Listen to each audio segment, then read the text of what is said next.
Greetings, one and all. I'm your griot, Jelly Baba, aka Baba the Storyteller. Welcome to another episode of Interesting Profiles in History. In our last profile, we covered Aesop. Today's profile is considered possibly the most ingenious military strategist to have ever existed. Who am I referring to? The Carthaginian General Hannibal Barca. Hannibal was born 247 BC, just as Carthage, the dominant naval power of that time, was starting to lose its maritime edge. The Carthaginians traced their ancestry back to the Phoenicians, who engaged in trade throughout the Mediterranean and parts of India.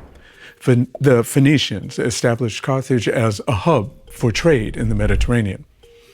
They were a trade society, and, well, as is typical of trade societies, the Phoenicians were not known to be a warrior class of people. Their incredible material wealth and lavish lifestyle, well, it made them extremely vulnerable to more powerful nations. The ancient Roman Empire observed the Phoenician capital of Tyre with greedy eyes. They salivated over the idea of possessing its wealth. Unlike the Phoenicians, Rome had prioritized military might. Even in the Mediterranean, Rome's navy was, well, now unrivaled and hungered for global dominance. At one point, Rome demanded Carthage cede Sicily. The First Punic War broke out because Carthage refused. Rome ended up taking Sardinia and Corsica from Carthage. Putting the losses behind them, the Carthaginians pushed forward with their trade. Well, most Carthaginians. There was, however, one military man who couldn't let go of his anger over Rome's insult. His name was General Hannibal Barca, patriarch of the famous Barcid family, father of Hannibal, Hasdrubal, and Mago. History records Hamilcar as a gifted, fiery speaker. His impassioned speeches stirred the pride of Carthaginians, pushing them towards pursuing a path of vengeance against, well, what he considered Roman degradation and humiliation of his people. Winning a string of spectacular triumphs on land and water, he attacked the Romans. Eventually, Hamilcar's successes on the battlefield gave him the confidence that he could expand Carthaginian dominion into Spain.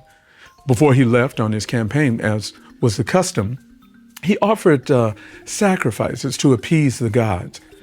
There was a 9-year-old child present at the altar during this ritual of sacrifice, Hamilcar's son.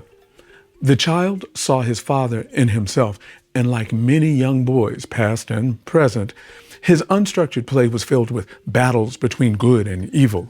Obviously, because of his father's influence, this child saw Rome as the evil villain and Carthage as the unsung hero. He had been acting out the fights in which his father had defeated the Romans for most of his young life. Courage, self-assurance, audaciousness, call it what you will. It must have flowed through this child's veins and this family, because at 9 years old, this child announced that he was ready to join the Carthaginian military and go off to fight battles. 9 years old. So picture this. I mean, it's like a scene in a movie.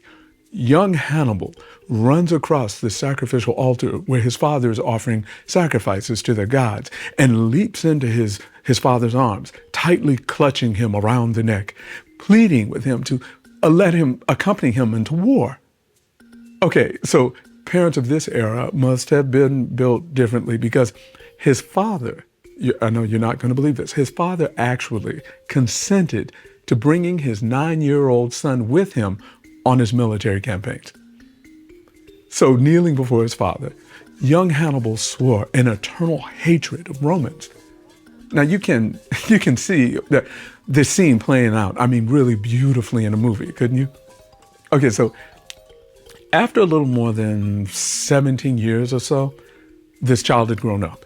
And as a man, Hannibal was able to assume complete control of the peninsula. He subdued every tribe until the Saguntines were the last one standing. Because they were Roman allies, attacking them would have led to war with Rome.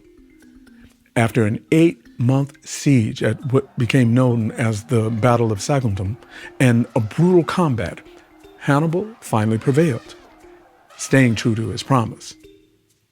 In response, Rome sent one of its greatest military men and diplomats, Fabius the Great, to Carthage as a show of force to demand Hannibal's withdrawal from Saguntum. So picture this.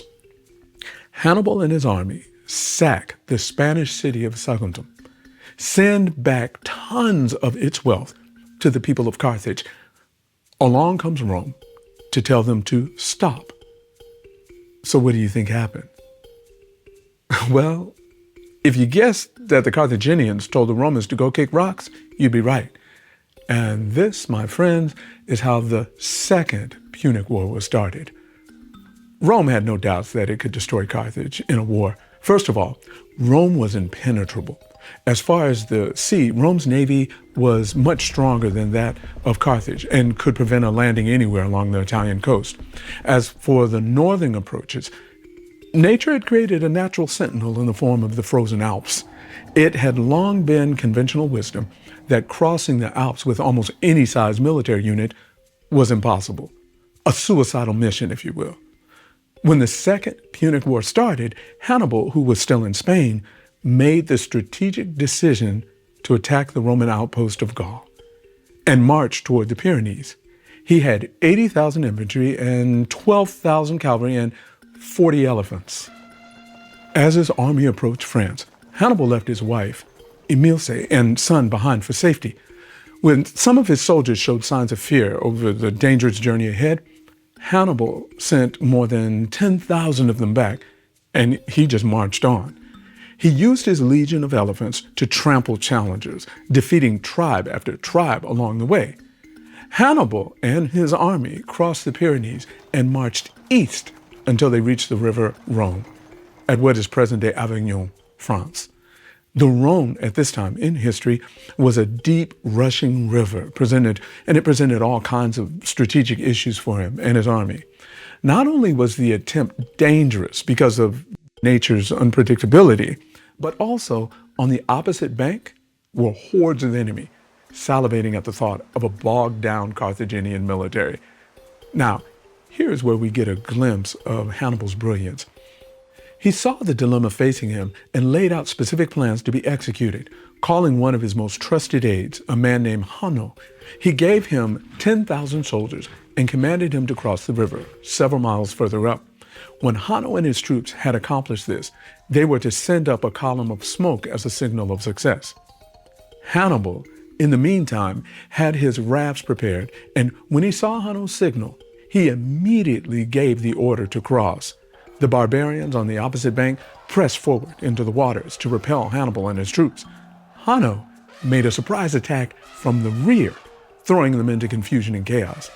This moment of strategic planning handed Hannibal a victory and allowed him to cross the Rhone and continue his advance. After this, he marched south until he reached Massilia, what's present-day Marseille, which he captured from the Romans. Hannibal was now on the seacoast and only a few days' march from Italy. Rome blocked him with her fleet. There was but one course for Hannibal and his men: to retreat northward. When the Romans saw this, they grew even more confident. Hannibal retraced his steps until he reached what is now Tarascon, France. From here, he must either return to Spain or strike at Rome over the formidable snow-capped peaks of the Alps. Unhesitatingly, he chose the latter. Then began the most painful, arduous, and terrifying march in the history of war. Hannibal himself had never seen the Alps before and knew nothing of their dangers. His soldiers, most of them from the tropics, saw snow and felt the cold of winter for the very first time. Above them were mountains of ice. Below them, precipices. Skirting the narrow edges of these, many were swept to their death on the jagged rocks below by snowstorms and avalanches, or by rocks let loose on them by unseen tribes above. Small wonder if some of them cowered, but their young general, not intimidated by the forces of nature or the attacking tribes, motivated them on. He watered their imaginations with thoughts of the treasures and triumphs that awaited them once they captured Rome. Possibly the most pivotal test of will comes at this point. Hannibal and his army reach a narrow pass that was so well guarded by the Albrogos, allies of the Romans, that retreat seemed the only course. The Albrogos had but to loosen a few rocks, and the whole army, elephants and all, would be swept to death. In a situation like this, courage matters very little. Strategy was the only weapon. Once again, Hannibal's creative, strategic mind came to the rescue. He studied the situation for days and noticed that the guardians of the pass retired each night.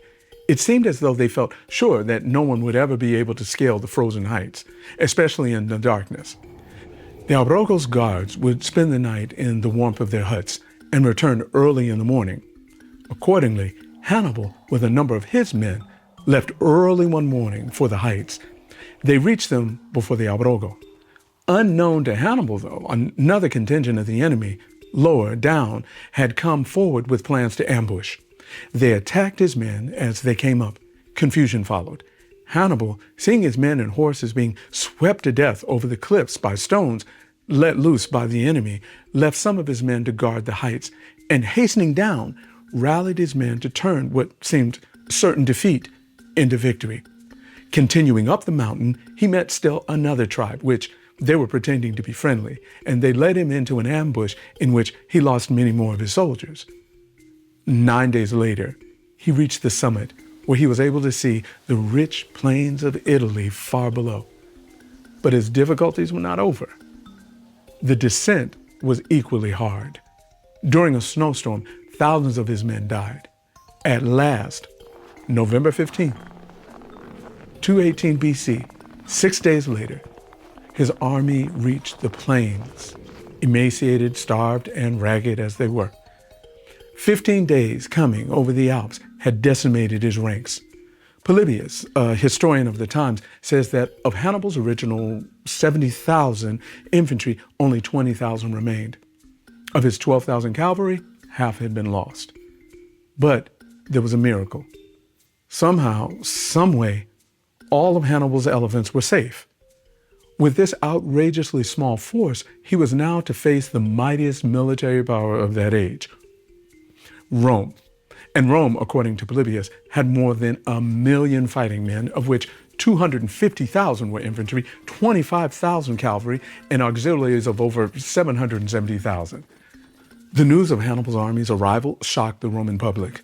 To cross the Alps with an army? What superhuman beings these Africans must be. This fear quickly changed to ridicule once the weakened state of Hannibal's army became known. Rome sent into this campaign the largest army in its history, 80,000 soldiers, or more than double Hannibal's. Scipio, its commander, was confident of victory. He was sure that Hannibal had no recourse but to go back the way he had come, or face annihilation at the hands of his superior force.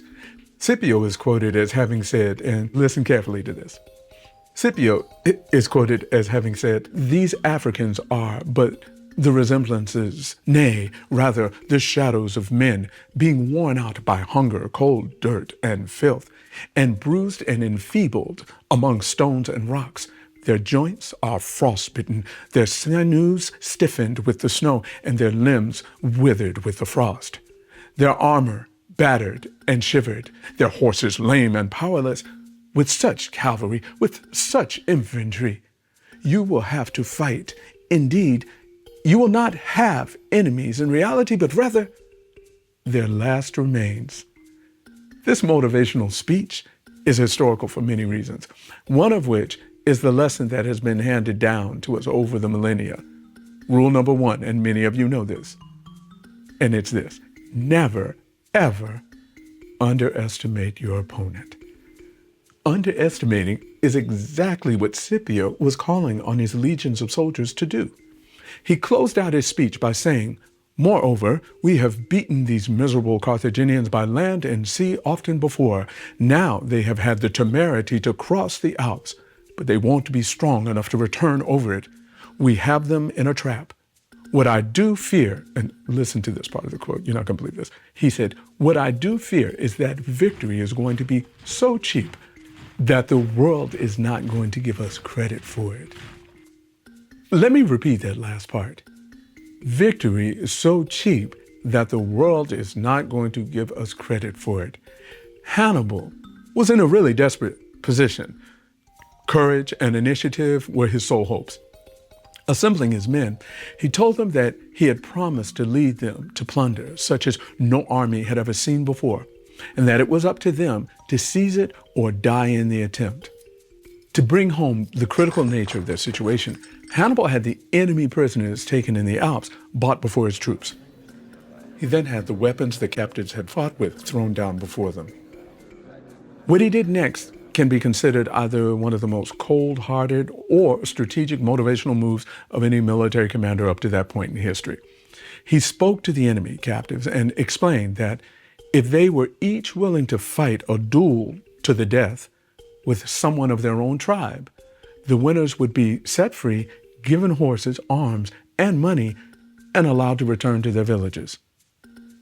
Every prisoner volunteered. Friend turned against friend until he killed or was killed.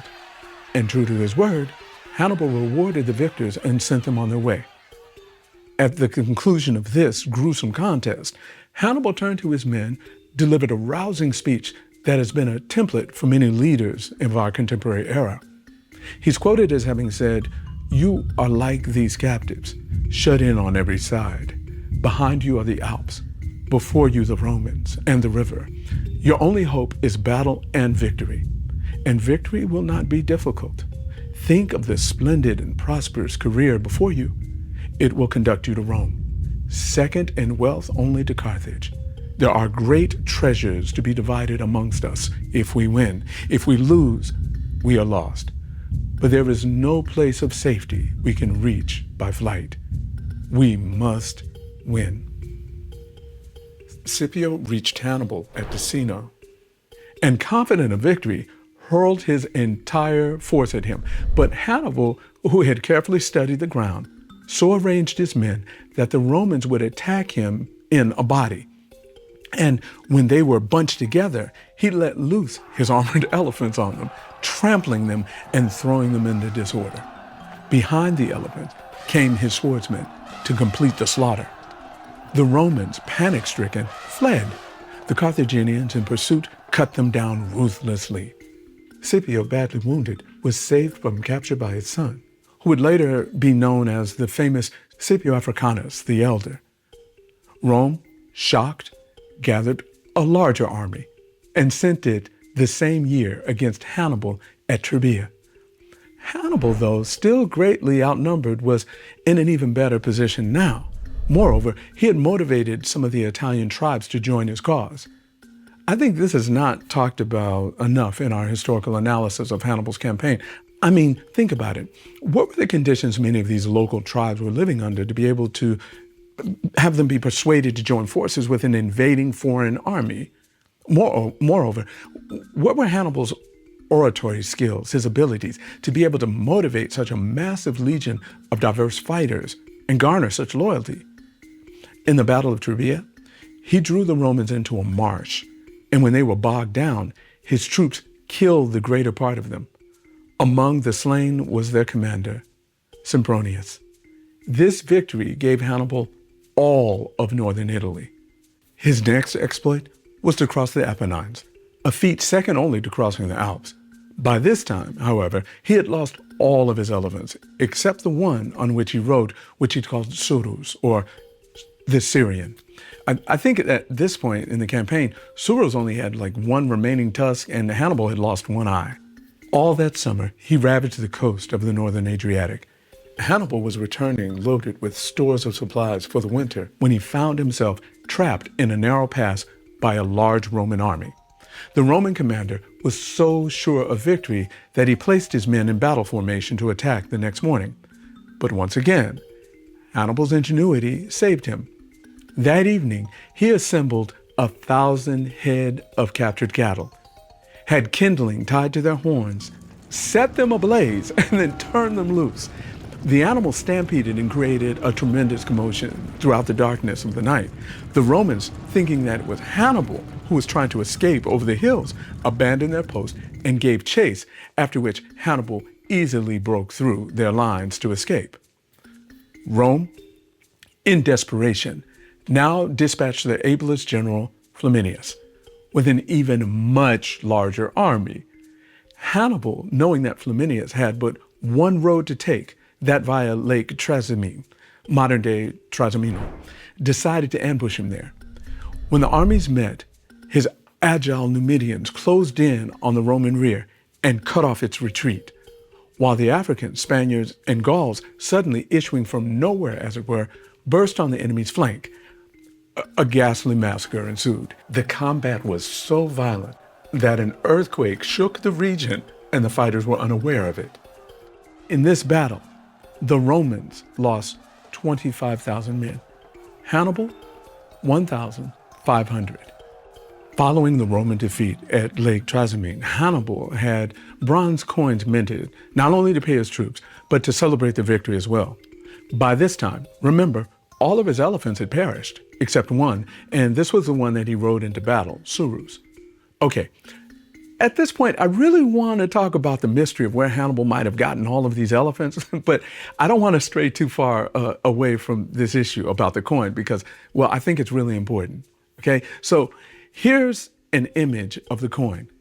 It shows the figure of a man on one side and an elephant on the other. Now, this money was struck on the very spot of the victory, contemporaneous with the battle. Remember, in history, we are dealing with theory. I don't think it is any stretch of the imagination to consider that the image on one side of the coin represents Hannibal and the image on the other side, his elephant, Surus. I mean, it makes sense, doesn't it? I mean, if a military general just had a major victory against an enemy most said was undefeatable, do you think he would mint an image of himself or someone else on a coin? And if there was only one elephant left by this time, well, come on, you see where I'm going, right? Okay, so the victory at Lake Trasimene opened the road to Rome. Livy, the Roman historian, describes in detail the panic that ensued in the city at this news.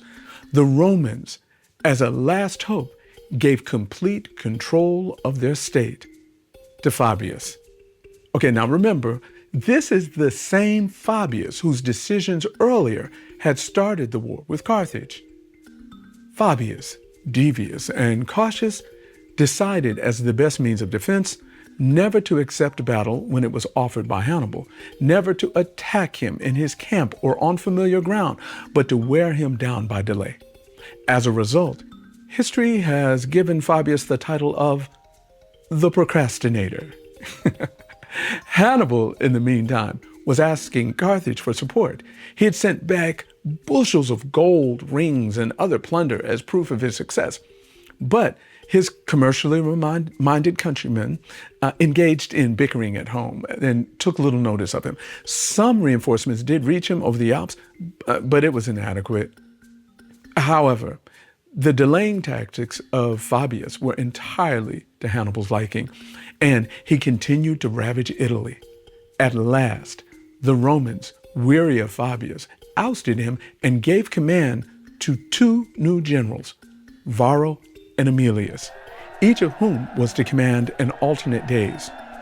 With 90,000 troops, they started north, certain of victory. Hannibal, with only 50,000 men, retreated as they approached. Most of his original army had perished. His famous Numidian cavalry was still largely intact. Varro and Aemilius caught up with Hannibal at Cannae on the Aufidius River. Hannibal's back was to the river, making further retreat almost impossible. His position seemed hopeless. The battle that followed is still the most renowned in the chronicles of military strategy. Hannibal, knowing that he could not hope to win by force, placed the weakest part of his army in the center, contrary to the best military rules, with his veterans and his cavalry on both wings. The battle began on the morning of June in 2016 BC. The Romans, driving down on the Carthaginians, struck them full in the center, as Hannibal had anticipated. Finding little resistance there, they pushed onwards, sure of victory, but their ranks were broken. The effect was that of a person hurling their entire weight against a locked door, only to find out that it's not actually locked. When the Romans had thus penetrated far enough, Hannibal sent his infantry in solid formation to attack them on both flanks, while his cavalry galloped to the rear to attack them there. The Romans, thus surrounded, were slaughtered like hogs. Their blood, it said that their blood changed the water of the Ophidius to crimson. Emilius was slain, along with 80 Roman senators, 70,000 fighting men. Hannibal was now master of all Italy, except the capital, and that in only 2 years. Rome was frantic. Was Hannibal coming to attack the city? Hannibal, one of his generals, urged him to do it without delay. But Hannibal, unequipped with siege artillery and with no regular base of supplies, refused. Hannibal accused Hannibal of knowing how to win victories, but not how to use them to his advantage. For the next 13 years, Hannibal roamed freely all over Italy. He had almost no support from Carthage during this time. Many tribes continued to join him, among them the Capuans. Rome, to punish them, attacked their city. In response to this, Hannibal decided to frighten the capital again. With his army, he marched to within 3 miles of the city, where, as Fraser says in The Golden Bow, he hung his dusky army like a storm cloud about to break within the sight of the sentinels of Rome. He advanced, and it is said that Roman citizens cried out hysterically, "Hannibal at the gates! Hannibal at the gates!" They nervously watched over the gates of the city as he rode slowly around the city with a few thousand of his cavalry. History records that his African war drums were beating ominously when he rose up in his stirrups, hurled a spear at the gates, and rode slowly away. Scipio, son of the general whom Hannibal had first beaten, had been undermining Hannibal elsewhere. In Spain, by using Hannibal's own tactics, he had been defeating the Carthaginians and preventing any reinforcements from reaching Hannibal. Scipio's next strategy was to attack Carthage. This was a tactic he employed as a way of forcing Hannibal to return there. The Carthaginians, beaten, begged Hannibal to return, and he did so. Hannibal sailed from southern Italy and reached Africa. He had ruled over much of Italy for more than 15 years. Back in Carthage, he had to piece together the remnants of what had once been a mighty fighting force. He took the field with 55,000 men and mostly raw recruits and only about 80 elephants. Scipio had been able to align himself with Massinissa, a former ally of Carthage. They attacked Hannibal at Zama. Although tactically as brilliant as ever, he was defeated. His elephants, not sufficiently seasoned for war, ran amok among his own troops, turning the momentum of battle against him. Carthage now became a vassal of Rome and was made to pay an unbelievable indemnity. But Hannibal, who was as able a statesman as he was a warrior, reorganized Carthage's social structure and economy to such a point of prosperity that they offered Rome to pay off the indemnity in a lump sum. This bold diplomatic move terrified the Romans so much that they fabricated a ruse accusing Hannibal of conspiracy and demanded that he surrender. Hannibal fled to Bithynia and found refuge with King Prusius I. But the Romans demanded his surrender, and Hannibal, now 61 and worn with 50 years of warfare, knew that the end had come. In a ring on his finger was poison he had always carried for such an emergency. When the Romans finally found him, they found him dead. Hannibal's fame increased with his death. Even his enemies heaped praise on him. One example is the Greek historian Polybius, who said, "Who would not be seized with admiration for a general who accomplished such prodigies? All that happened at Rome, as well as at Carthage, depended on a single man. I speak of Hannibal." If you enjoy this type of programming and want to support your griot, click the like button, subscribe, and you'll be notified every time I publish a new episode. I am your griot, Jelly Bob Baba, or aka Baba the Storyteller. And as I always say when closing out, Doni Doni, Kononi Benya Gada. Thank you for tuning in.